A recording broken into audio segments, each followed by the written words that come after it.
C'est un des mots qui revient chaque année au beau jour lorsque les soirées s'allongent et que les terrasses se remplissent. Les problèmes de voisinage liés au bruit.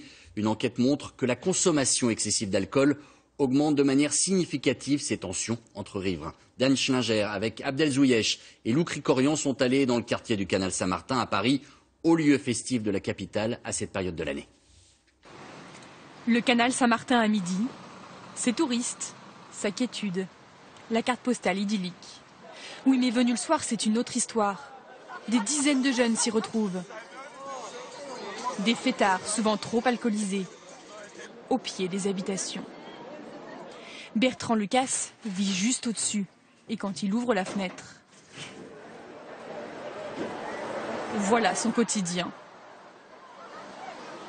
C'est les cris, c'est la bouteille qu'on entend qui se casse, c'est les gens qui brutalement sont complètement désinhibés et qui vont rire, hurler ou chanter. C'est ça qui est horriblement gênant. Et ça, c'est tout le temps? Ah ça, c'est absolument tout le temps, oui. Alors il a dû réorganiser tout son appartement, plus de chambres côté canal, et il ne dort jamais sans son casque. C'est le casque que je mets le soir pour m'endormir.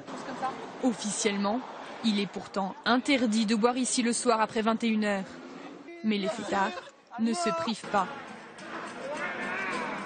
Et ils assument. On n'emménage pas dans certains quartiers quand on sait que c'est des quartiers qui sont un petit peu vivants et pas des quartiers qui sont complètement morts.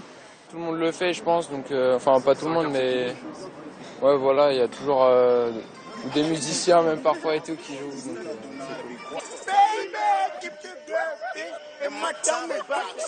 mais quelques bouteilles plus tard, certains ne maîtrisent plus rien. Et cela peut aller très loin, jusqu'aux bagarres et violences en tout genre. Cadavres de bouteilles, déchets. Après les soirées alcoolisées, le canal se transforme en poubelle. Les riverains excédés ont même créé un site internet pour révéler la face cachée du canal. Certains placardent ce genre d'affiches sur leurs portes pour éviter les mauvaises surprises.